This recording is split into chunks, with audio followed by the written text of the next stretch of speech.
We're going to have a conversation today about application threat intelligence. And my hope is when we're done with this conversation, you guys would think differently about threat intelligence in general. So when we talk threat intelligence, we're focused on specifically looking and spying with our threat research team on reconnaissance of what hackers are doing. But what's different about our key focus and our mission is that we're specifically focused on looking at application threat intelligence. There's a lot of different vendors here that are looking at different aspects of threat intelligence, but this is an area, especially when you start to look at applications that are running in AWS. AWS does a very good job of focusing on core elements of those lower layers, but those applications are something that still ultimately need to be protected. And so when we look at this, we're focused on specifically application threats, application vulnerabilities, and then key trends that are going on within the market. And so our team pulls together threat research teams from PD Threat Research out of Tel Aviv. We pull in from our CERT team, our platform security team. We work with local universities. We work with other threat intelligence feeds. We also are working with other key business partners such as White Hat that are giving us the last 25 years of their vulnerability data. We synthesize all this information, and specifically, we're focused on the application. And when we say this, applications are why we use the internet today. It's ultimately how we access our bank. It's how we, whether we're on LinkedIn and looking at key business partners that we meet at this overall event. It's how we ultimately access our HRIS system. So as these applications have become the primary gateway to the data, and in fact, the mass majority of the breaches that we're now seeing today are specifically targeting the application. And so the average customer has 765 applications within their environment.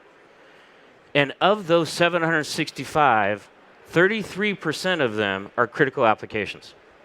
Now, what's interesting about this stat is that we can't just focus on the 33%, because the reality is you have other applications, as in the last company that I was working at where I was running information security. So we had an application that actually processed credit cards, but it only did $20 a day.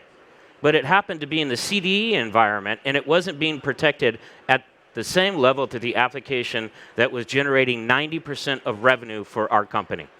And so when it got compromised, it was right next to the most critical application. So in many instances, you have to be protecting all applications. Every application in itself needs to be able to have that level of protection.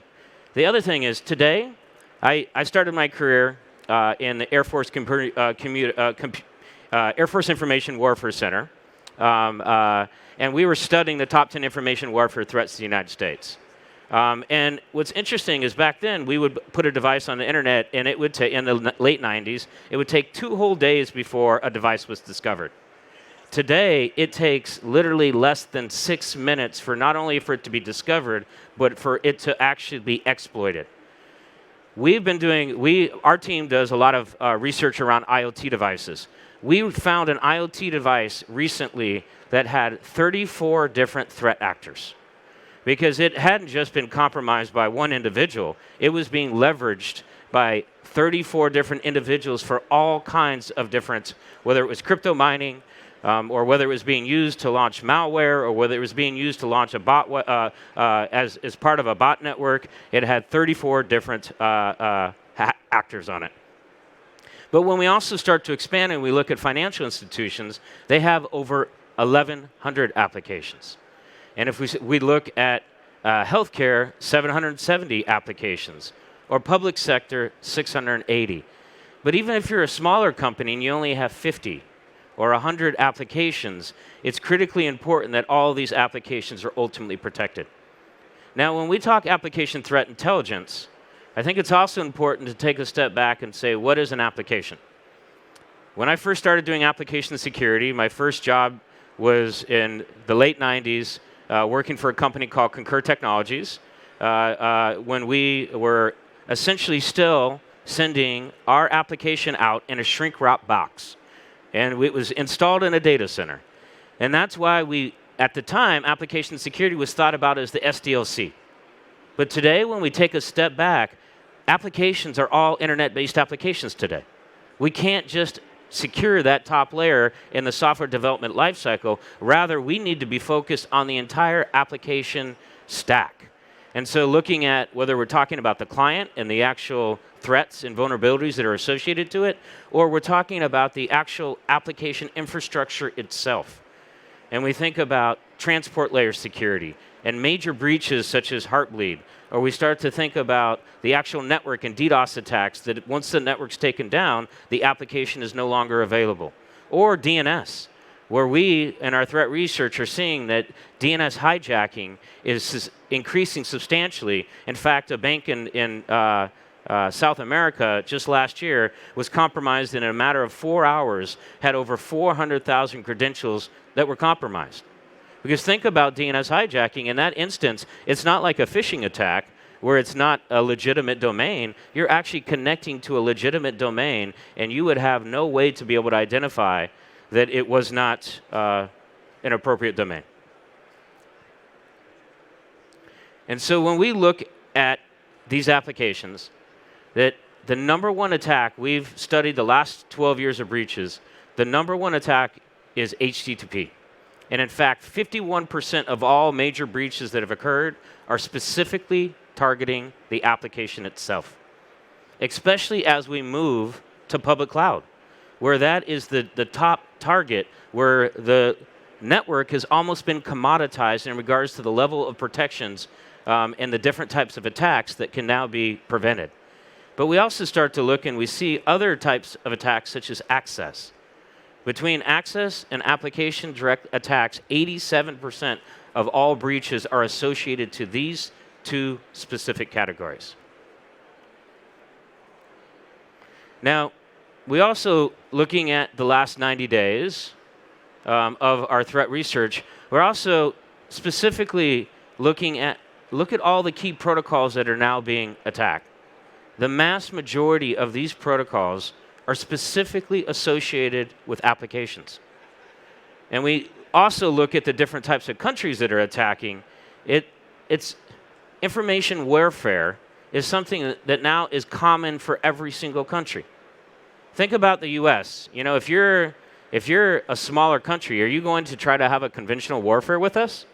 Or are you going to actually launch information warfare where you have criminal hacktivism, espionage, warfare that are all specifically using, you know, a minimal amount of means to be able to have significant implications? Even if you look back at something as significant as the election, which clearly there was significant influence, what was interesting is those were application attacks. They were actually taking what, you know, ended up being an actual marketing platform, leveraging business logic flaws that existed within that platform and using it in a way that nobody ever imagined.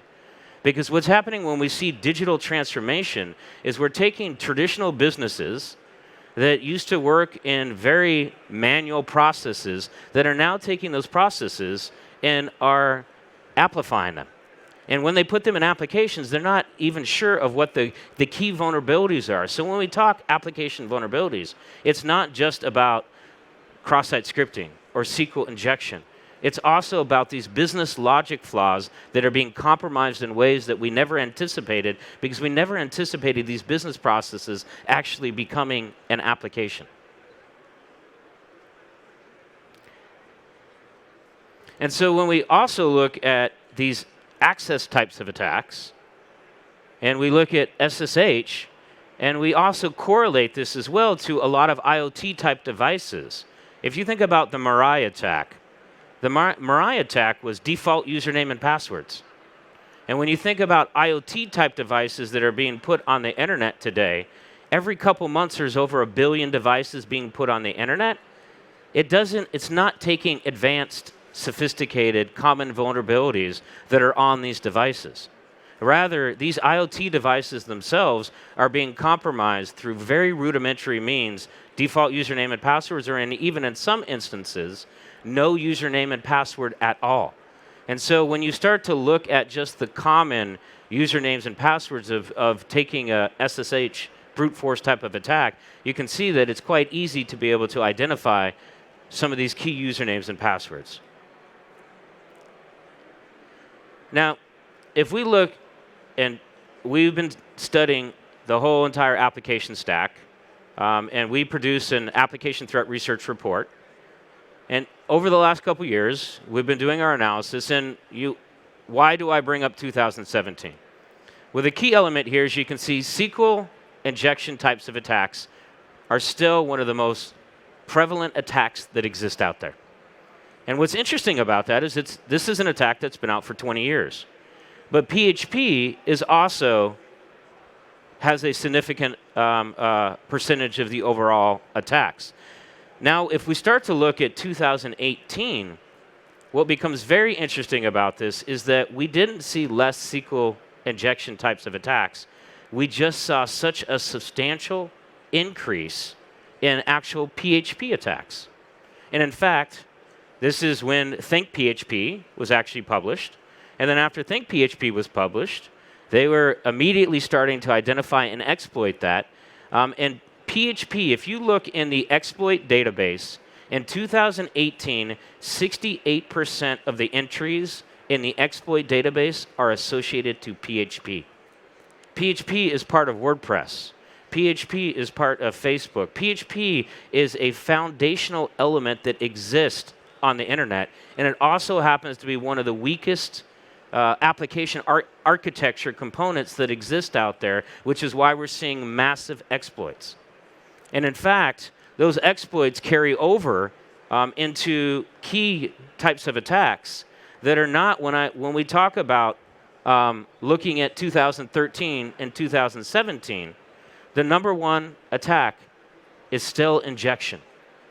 And when I say injection, SQL injection falls under the category of injection. So does cross-site scripting.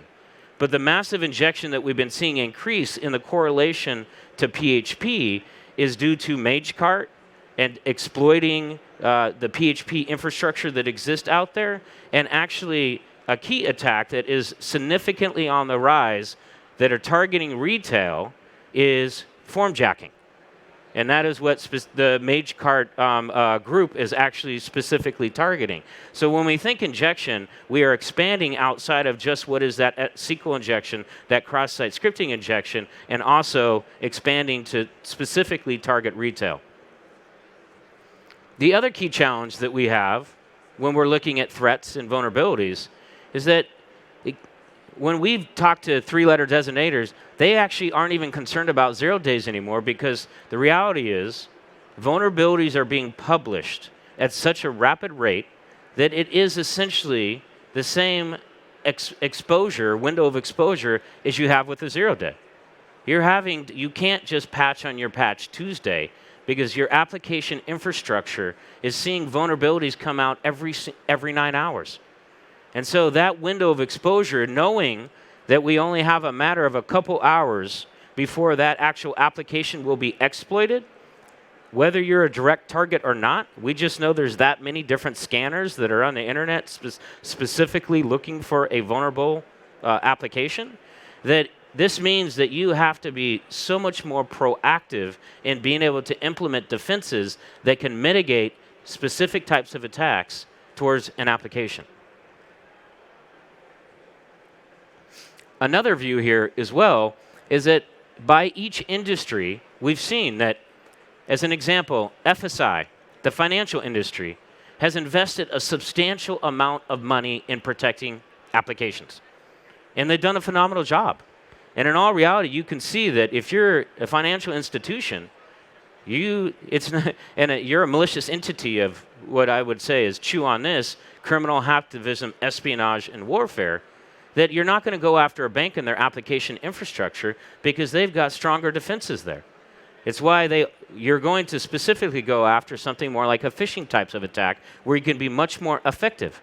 But then if you look at retail, as we've been talking about, retail specifically is going to be something more around targeting that application and going after something like PHP or going after something like form jacking. And so each industry itself, based on regulations, based on the maturity of their overall programs, you can see that they are handling application security in different ways based on the overall threat landscape that is targeting those specific industries.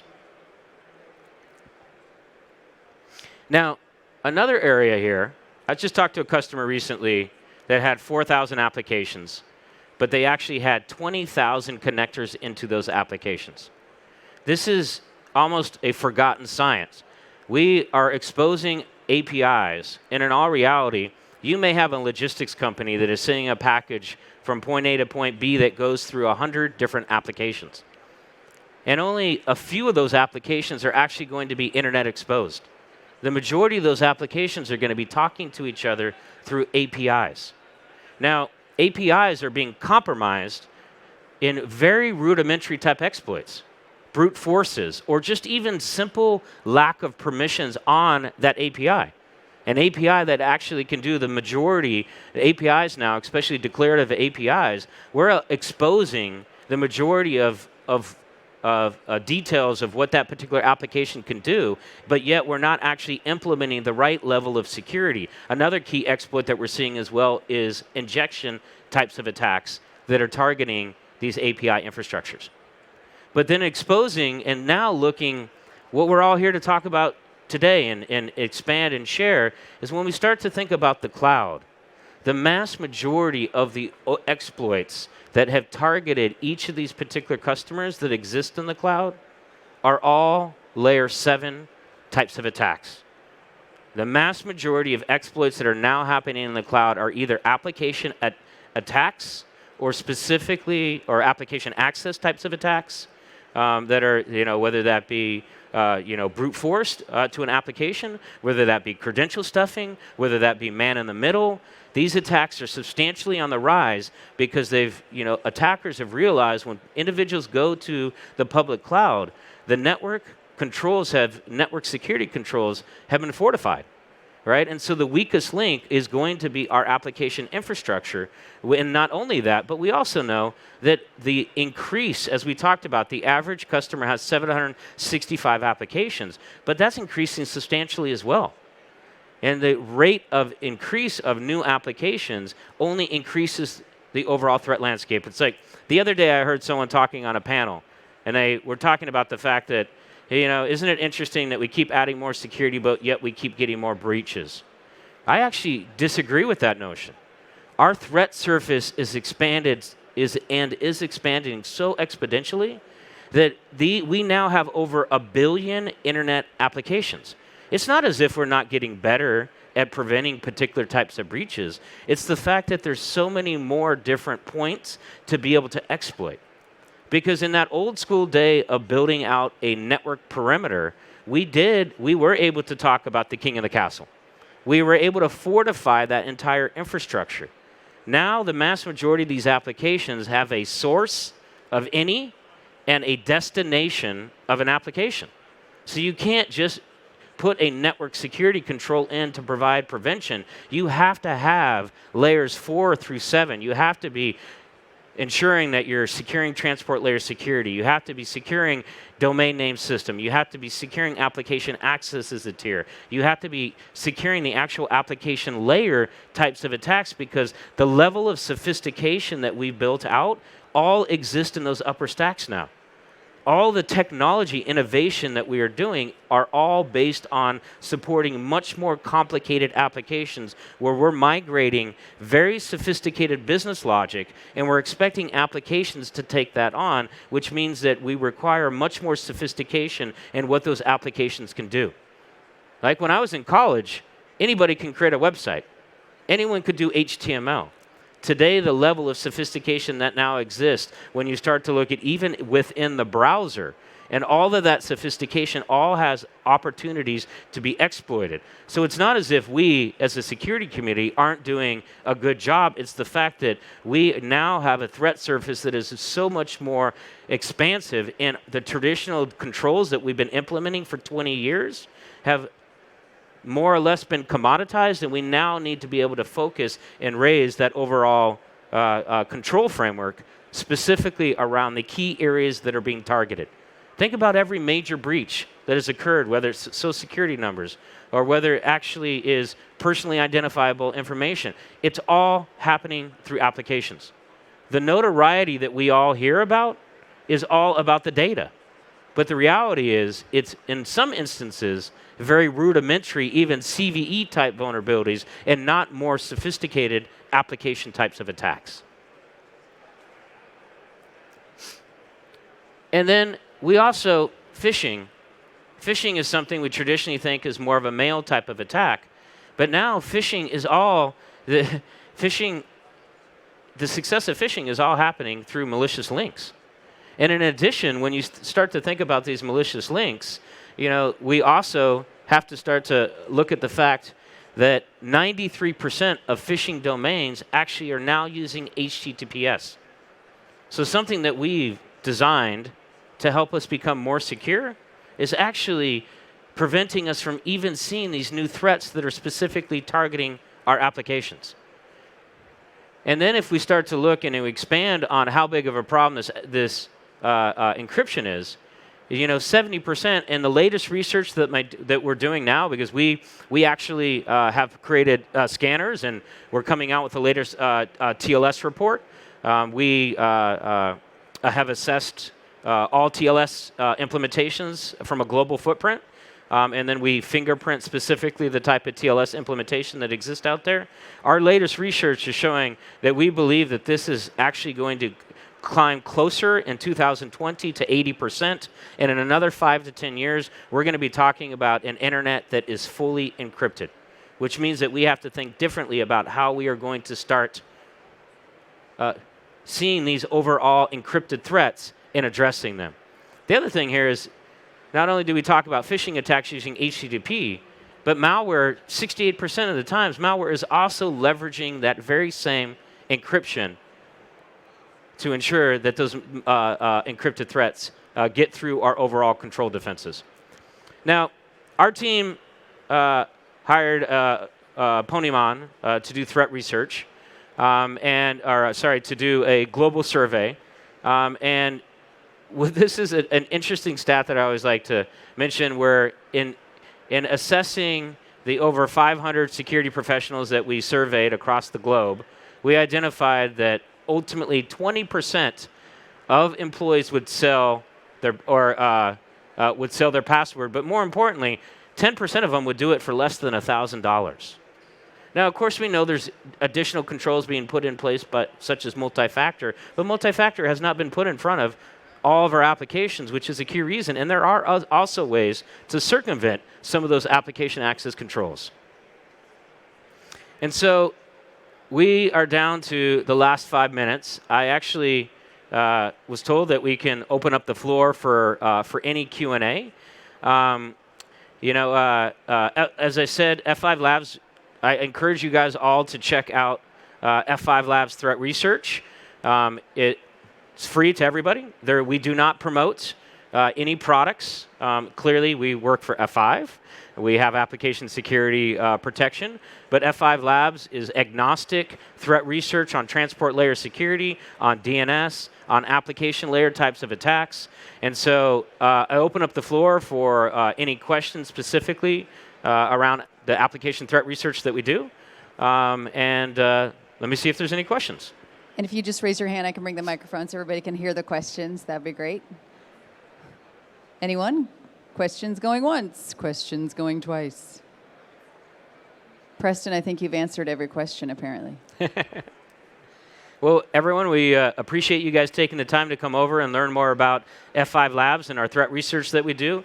I encourage everybody to go over to our booth where we can dive into more threat research specifically around applications, and we can also talk to you about some of the application protection solutions that we offer through F5. So thank you for the time, and everyone enjoy the rest of your conference.